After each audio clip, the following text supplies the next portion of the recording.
Hey, what's up, young world? This is Emilio with Awesome Genetics Life Edition. Don't forget to like, share, subscribe, and smash that notification button. Smash.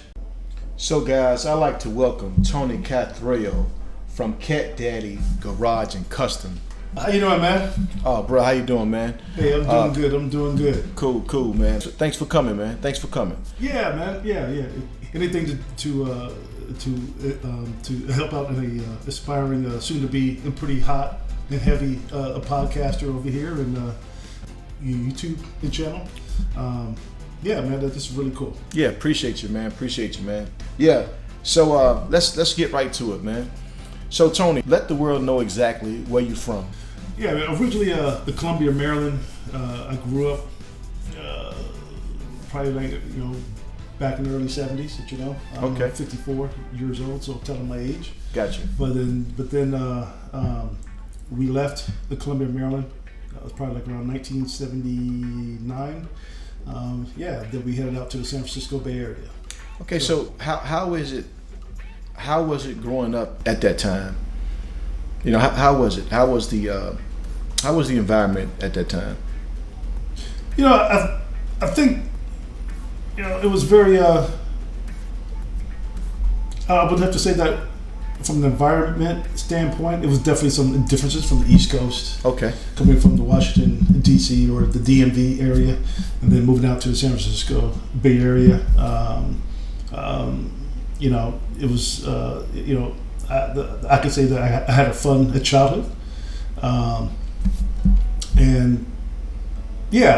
it was a lot of different people. I thought the guy was fortunate enough to grow up to where even in Columbia, Maryland, during that time, Columbia was a new subdivision, or it was a new type of progressive type of area back in the day. And then going to the San Francisco Bay Area, you noticed a lot of things. Gotcha. You noticed, and your parents taught you about this or that. It was totally different. It was definitely different. Okay, cool. So when did you know that, your Awesome Genetics was going to turn into remodeling these older cars, these older vehicles? When did you know that that's what you wanted to do? Probably, I think my father instilled that into me. Some of the hot rods that he owned, Fords, and some of the stories that my father would tell me. When my uncle, my Uncle Jack and my father, they were both in the Navy. They would take, my father he had a little Ford. It was like a two-door Ford coupe, like early '60s. We used to nickname it Old Betsy. Okay, and it's cool. And and then he would tell stories of how that he would hot rod that car from Sacramento down to LA just to make port call. But along the way, there were times to where that they would get pulled over. Wow. And when they would get pulled over, it wasn't so much because of the speeding. It was more because of the glass packs that were underneath the car back in the day and how the engine sounded. So a lot of the California Highway Patrol would, they would tell my father, hey, we'll let you make port call if you can beat us from this exit to this exit. Wow. So it was pretty cool. And yeah. And then from there, they became known. Gotcha. On the highway, taking I think Interstate 5 all the way straight down, and it got to a point to where some of the highway patrol would actually, pull them over at times. They knew that they had to make it to port call, but they were like, hey, what do you have underneath the hood on this? And they started to get to know some of the highway patrol officers. Gotcha. So from there, it was really cool. And today, that's kind of hard to find now. Yeah, it is. It's more about liability, speeding, and accidents, and everything else, But then you didn't have so many people on the highways, and California was known for having, 5-6 lanes just open. Going from Northern California all the way down to the south, and then you hit the Grapevine and everything else. California had really super highways. Okay. Yeah. So like that's one of the things that I always talk about, and I always want to talk about, and letting guys like you express your awesome genetics, because I feel that some people think that the awesome genetics is just about music or sports, But we all have the awesome genetics, and it's like by you watching your dad do something, you kind of took it and ran with it. And I felt that's the beauty in passing the genetics on. The awesome genetics that he had allowed him to give you the other 50% that you needed to become who you are now today. So how was your first shop? What kind of work did you do when at your first shop?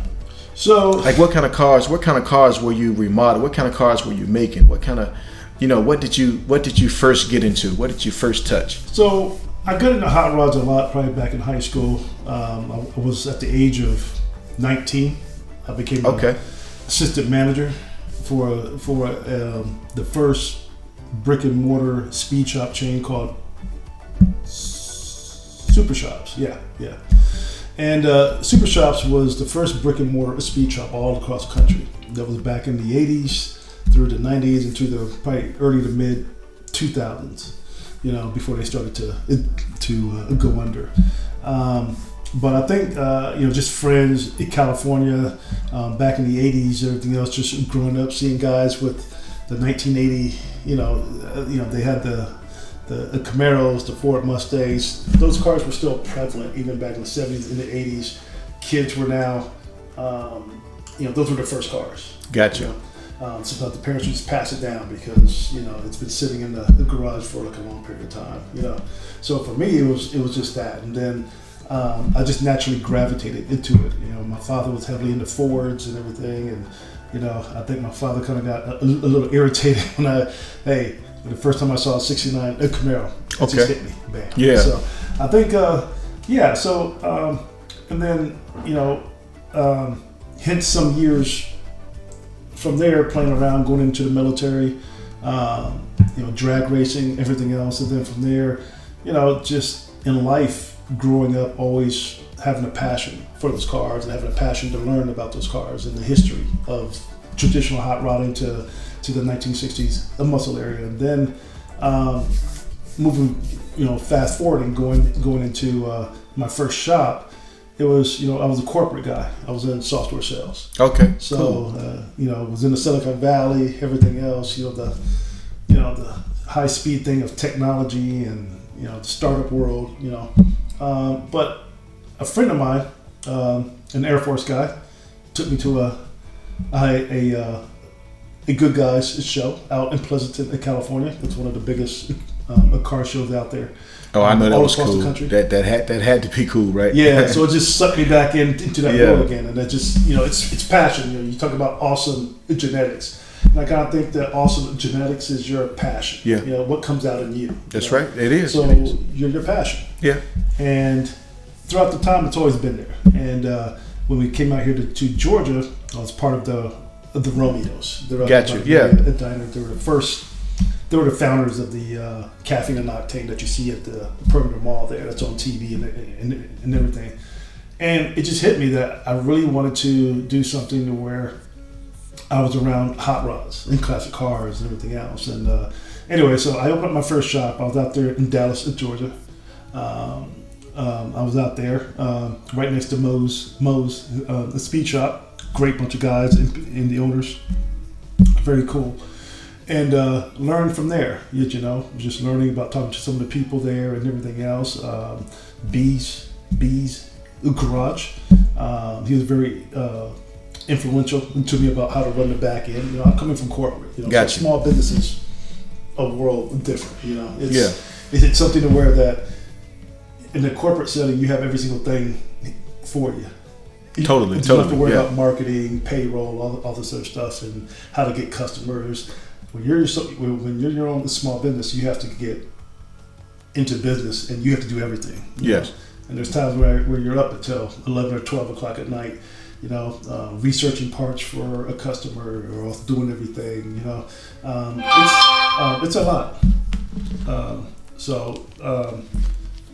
Yeah. Yeah. So who else? Who else can you say can kind of throw some names out there? Who else inspired you along your journey? Is evidence, that Dad was there and Dad definitely put his mark. Mm-hmm. But was it some more guys along the way that that inspired you also? You know what? I was stationed in Germany with the 2nd Armored Cavalry Regiment, the 2nd ACR. We had a first sergeant there. His name was James Van Patten. Well, First Sergeant Van Patten. He was the car guy. He's from LA. So he would show me pictures. I had taken a 72 Cutlass over there. And of course it had glass packs, everything else. It had a 350 rocket and everything else. But he was, he kind of came over there and he showed me pictures of his Jeep and tearing down. I think he put a 350, the 350 Chevy engine, which a lot of guys do, and he did a lot of stuff. He's actually in Germany now. Okay. Him and his wife. Yeah, that's cool, man. He has, I think, a Trackhawk, which is a very expensive Jeep. Oh wow. Twin turbo, I think, or a single turbo, and then he still has that. I think it's It's an M3. Wow. But it's a German M3 because his wife worked for a BMW, so it's a very fast car. So he took me in that car. Amazing. We were trying to find a part for a Cutlass, and he took me and said, "Hey, come on," And I remember that we were on some road out there and everything else, and man, it was just the German roads are just gorgeous. They're beautiful. Wow. Being out there, and he was hugging the roads, boom, and so yeah. And that car still today, even on his Facebook and everything else, it's won him a lot of awards. And he had a couple of cars, but he was a real, true hot rod type of guy. So I think he influenced me a lot, especially on the BMWs and everything, because that was his bread and butter. Okay, yeah. Yeah, but then I would also say, just recently, I've had a lot of people that just influenced me even more. I had the opportunity to work on that show, The Ride That Got Away. The Ride That Got Away. The Ride That Got Away with Courtney Hansen. She was, Courtney Hansen, she used to also, she was with the Chip Foose. Okay. Chip Foose, that show, Overhauling. If you, have you ever heard of it? Yes. Yeah, so Overhauling, yeah. So I got to work with some really cool people. Will Posey, he's of Big Oak, the Garage. I got to work with Wes Hines. He works for Brian Fuller, which is a big time. He's like Ken Diggett. That's some big time guys, man. Yeah. And another guy, Curtis Estover, Jackson. All these guys are like at the top of their game, and I was just like a little kid around these guys and seeing them. There's another guy named Dusty. He goes by the Dusty Joe. He's out there in Oklahoma. He builds a lot of hot rods, very well known. And you're seeing these guys who are at the top of their game. Wow. And you're that's like, nice. okay. And you're just like a kid. You're just trying to prove yourself to these guys, and jumping around and whatever that you can do to jump in and help and everything else. Jesse Spade, he's here in Atlanta. He's a metal guy. He does a lot of fabulous stuff, from hot rods to motorcycles. Gotcha. But he also does a lot of creative stuff too as well. So he's a nice guy to see a lot of his stuff too as well. So I've had a lot of people. Marty and Val from Moe's Garage out here in Dallas, and seeing what they do with Jeff, Brandon from B's Garage. So. And then out in California, I've had so many guys, friends, gotcha, friends in high school and everything else, so it just always followed me. So how do you what do you think needs to happen in order to get the younger generation involved in what you're doing? Because I always looked at the past 15 or 20 years I always thought like the repair business is dying because the younger generation, they didn't want to get their hands dirty. It's just it's like a different world. So how would you try to inspire some kids to really get back into what you're doing at least, even if it's not the repairs itself, because I think that what you're doing is a lot cooler. I think. Than just working on a day-to-day vehicle. Yeah. Restoring cars and doing that kind of thing. I think that's way cooler than just working on a vehicle.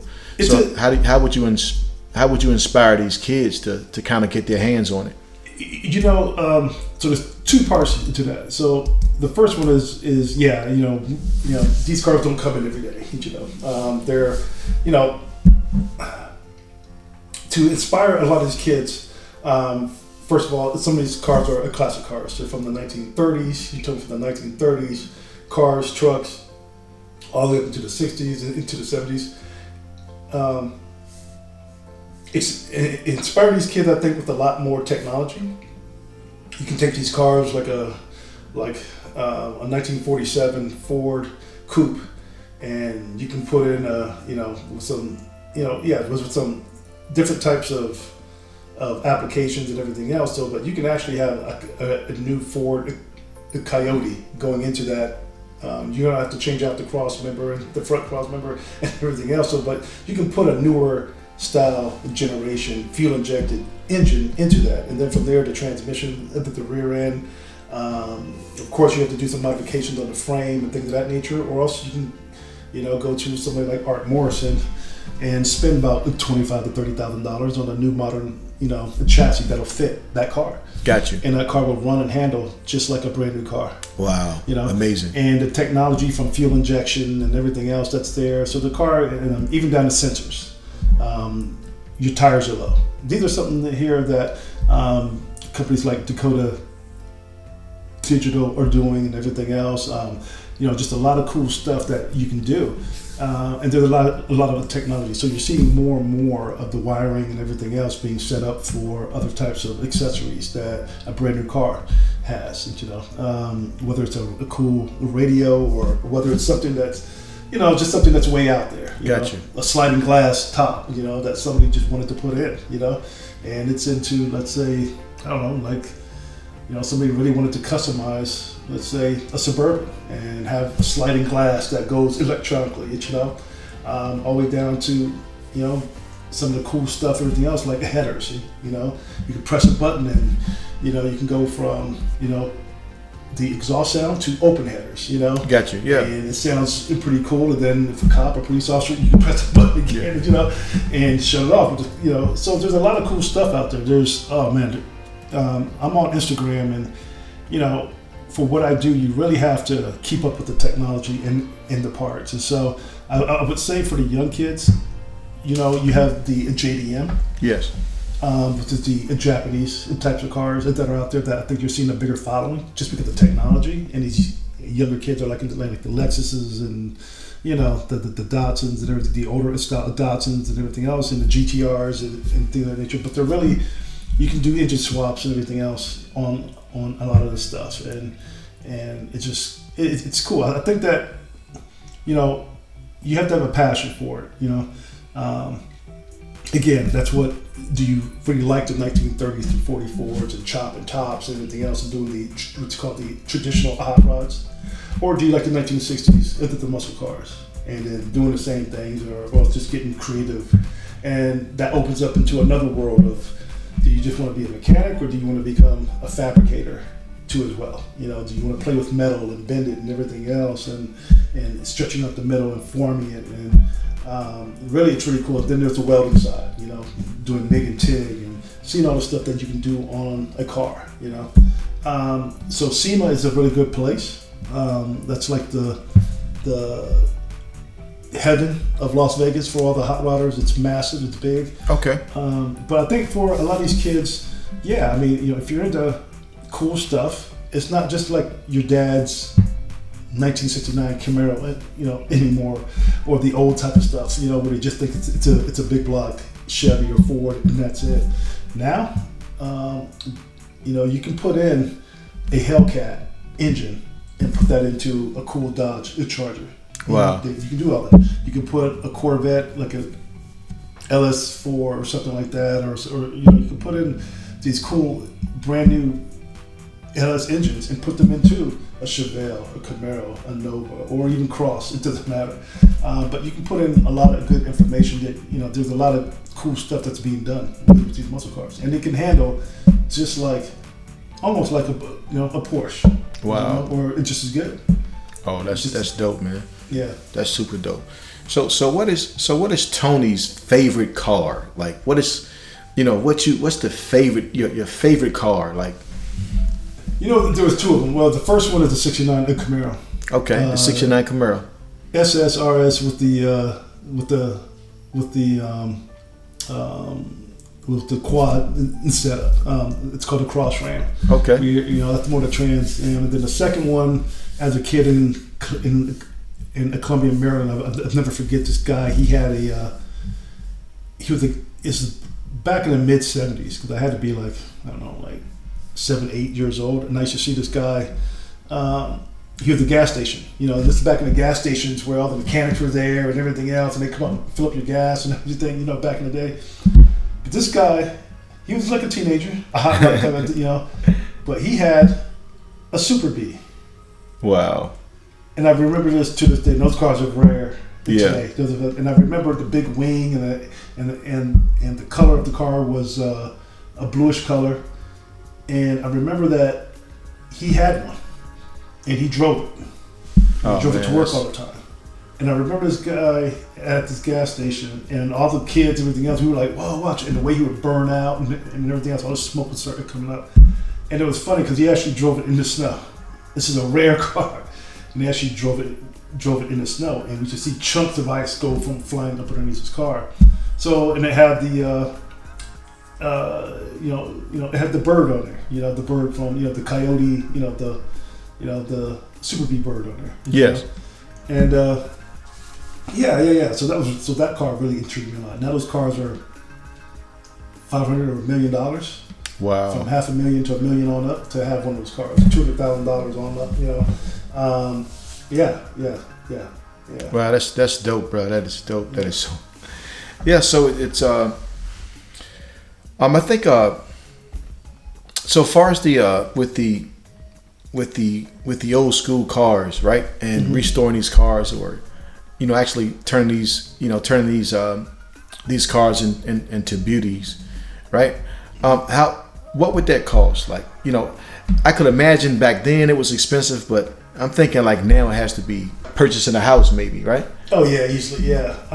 It's funny because I've had this conversation with some of these builders and guys like Will Posey and stuff like that. Craig Stover from Customs and Collision, and one of the things that I've we talked. I mean, it's gotten, and because of TV, you have what was called the Hot Rod channel, and then Motor Trigger TV, and it's really picked up. Gotcha. Right, in the past 2 decades? Yes. Since those shows started to come out, how to fix up your truck and all the, Power Nation TV or something like that. But anyway, a lot of these shows really elevated all these parts, and they really elevated all the hot rod scene to come back again. And with that came a lot of the things that you see today, like with SEMA and everything else. And a lot of the builders, they say the same thing, that, hey, it's really separating from who can own a hot rod or else a classic car or also 1933 in terms of building it, Gotcha. If you want to build it yourself, that kind of art is kind of lost now. But there are still kids that go ahead and build up the hot rods and everything else and cool stuff. But not as much like Gotcha. in the 70s and the 80s. Yeah. But you're seeing where it's separating. So now Gotcha. it costs you, because the parts have also gone up. So it's not it's more of a type of person that it's more of a person that that has the money. Maybe they're not mechanically inclined to do welding and metal and everything else. Rust and everything else. I just think it's more of a mechanical thing. It's just where it's separating from the regular average guy being able to restore a car. It may take a normal a DIY guy that can get in there on the weekends. He has the family, kids, but that cost is going to be substantial, right? Gotcha. Yes. If he's, but then if you're going to somebody like me or somebody like that, yeah, I mean, somebody like a big time guy may say, if you don't have $250,000, we can't help you. Gotcha. So Gotcha. it's starting to split. Okay. What I'm trying to say, it's splitting, and it's a shame because guys have to eat, guys have to have a shop, you have to have but then you're also getting paid for your creativeness. So there's Gotcha. two sides to the story now. Okay. Cool, man. So if if I were to, or if I knew someone that you see like starting costs, I guess it depends on what they want custom, how they want it look. Custom. You have a custom car, where it's not original, or they call it a resto mod. Yes. Basically, it's just that's something where you're dropping in maybe like a 383 that has fuel injection on top or something of that. Something where it's pretty modded out and everything else. It's upgraded a lot. From the suspension to everything. Okay. Then you have what it is. Then you have the classic side to where it's you're talking about original stock. Okay. That always trumps everything. Yes. Original always wins out. Versus something that's a resto mod. But it depends on that buyer. You can put $200,000-$300,000 into a car, and you have all the latest stuff. You can have a Corvette engine in there. Something that's going to propel you and shoot you and do 1,500 horsepower. Wow. And amazing, that's what you're seeing man. now. Even on the production side, you see Hellcats, you see the Camaros, you see the Ford Mustangs. They're all up there around 700, 800, 1,000 horsepower. But then as soon as you start to add on the aftermarket stuff, well, you're easily up into the 1,500, 1,000 plus horsepower. And then if you want to add twin turbos, Wow, yeah. So, man. So, you have different levels. You have different, and the cool thing is about all the technology too. Yeah, it is. That is. So you put that all the sounds technology. cool, man. Yeah. From sound systems to GPS and a backup light, that's in a truck or something like that, like a 64 Chevy SC10. You can have everything in there. I'm kind of picturing a 64. You're just like remaking this, just redoing that whole entire car, just turning it into a work of art. Mm-hmm. And when you're doing that, right? What's the feeling that you get? When you see that broken down car, right? And then you just put your love into it to get it where it needs to be. How does that feel? How does that make you feel? Especially with you, as long as you've been into it, as you grew up doing this, and then it's like, how does that make you feel once that project is done, once it's finished, It's cool. It's very cool because you want the customer to be happy. You want to see that your artwork, and I think for me, it's also, a little bit of, showing that off, on Instagram and everything else, you're showing this car being taken apart, or else you're showing all the different stuff, and then as you're going through it, then the final outcome, you're happy. It's like a work of art, and I think it's just the passion and of this car, and then, it's from paint and body to doing the chassis and powder coating everything, and then putting on these really cool parts and everything else, and then making it all work. So you're also and you're planning this before you're doing all that stuff. Gotcha. So that way it's not just a jumble of, you really have to sit down and plan with the customer how this car is going to turn out, and then you have to sit down and plan and make sure that everything. So you talk to the vendors of that engine, transmission, and everything else, and then you start breaking it down from chassis. How do I want this car to run? Or else what does the customer want? And what's his budget? And does he want it stock? Does he want it this, that? And if he or she may say, hey, I want to put all this in here, and this car is pushing out 600 or 700 horsepower, for example. But then you have to come in and say, okay, but the front suspension, the rear end, it's got to be able to handle that newfound speed now. Yes. So Gotcha. You have to be able to be, a little bit of a, you have to, recommend things to the customer so that way that the car is safe, it's built soundly, but it's not something where it's like, okay, you got all this stuff, but yet you're still running, 1960s technology as far as the suspension and drum brakes, but yet you can't stop it, so you want to go to disc brakes all the way around or things of that nature, or also have a good braking system, like Bear, Willwood, brakes and everything else around there. So that was that performance car can handle and that it can stop. Oh man, cool, man. It's been a pleasure, man. This interview has been it's dope, man. I'm so glad that and you're dope too, man. You're a dope guy. But how can the world amazing interview, bro. Amazing interview. How can the world get a hold of you? Like what is it that, share your social media, share, your information, so the world can find Tony, right? Because it's some guys that's looking for a really dope guy like you. So just, share with the world how they can get in contact with you to get these kind of things done. Yeah. So you can find me on Instagram, or else that you can just Google it. It's just Cat Daddy's Garage and Customs LLC. I'm always on my Instagram. As I'm looking at other guys' work and how good that there's a lot of good people out there. So that's the easiest way to find me. It's just so Cat Daddy's Garage and Customs. So that you can ping me on Instagram, or you can give me a call, 650-678-9758. And then I talk to a lot of people. So sometimes people are just calling me just to ask about the recommendations on parts or things of that nature. But that's the best way to find it. Cool, man. But thanks for coming out, man. I appreciate you so much, Tony.